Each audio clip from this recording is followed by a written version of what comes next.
This is a short presentation video of the disaster recovery solution provided by Skybuffer. For this example, we have a single SAP instance. The instance is hosted on a dedicated server on the Hetzner online platform. We can connect to the instance using SAP Logon. Here we have the direct connection configuration.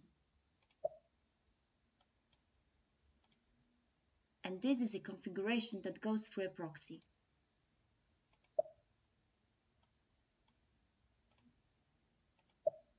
You can notice that both configurations have different IPs. When we are connecting with the direct configuration, we are being connected to the host with the hostname sh1 host. When we use the proxy configuration, we are being connected to the same sh1 host. The end users by default should be provided with the proxy configuration. Additionally, the direct connection can be blocked with a firewall for more security. Let's simulate a disaster situation by powering down the production system. We do that by going to a PATI session.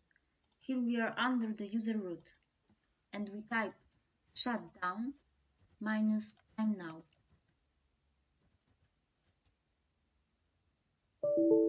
We can see that the PATI connection is lost. The situation could occur by some kind of the hardware malfunction, for example, a broken motherboard.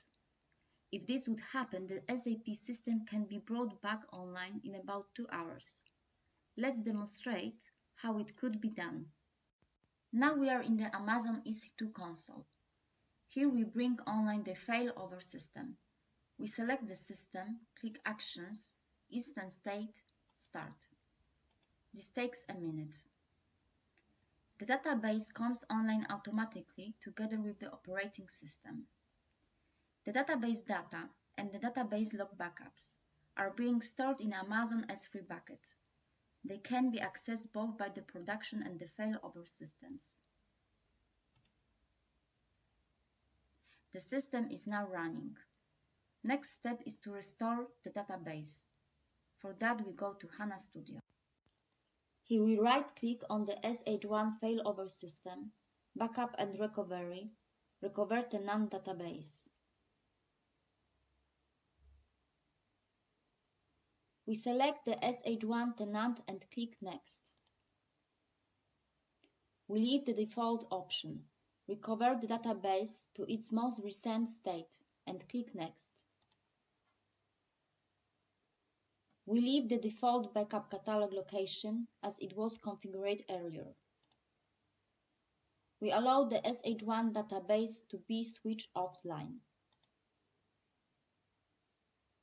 Now the backup catalog is being scanned. This takes a while.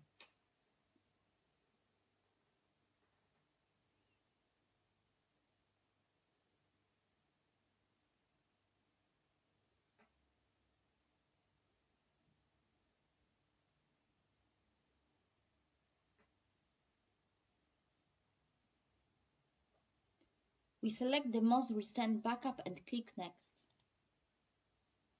We leave the default log backup location as it was configured earlier. Other settings can also be left as default. And we click Finish to start the database recovery. This, depending on the database size, takes up to 2 hours and is the longest part of the whole process. In this example, the database has over 100 GB, so the restore should take no longer than 1 hour. The video will be paused at this moment and will resume once the recovery process is done. The database is now restored with the production image. Next step is to start the SAP instance. For that, we go to PATI.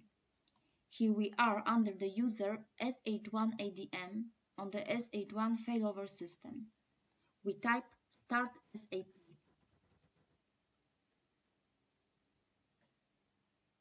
This takes a minute.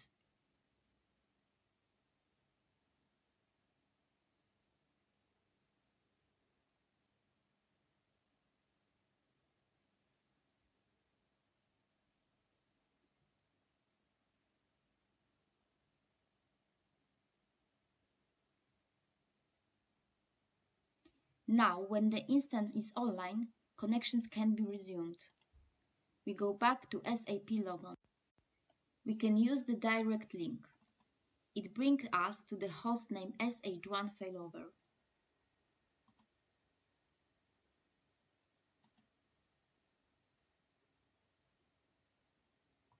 The proxy server has now switched over and is connecting us to the sh1 failover. The end users are provided and should only use the proxy address. This way, they don't have to reconfigure SAP Logon on their end. They just connect. And that's all. Thank you for watching this presentation.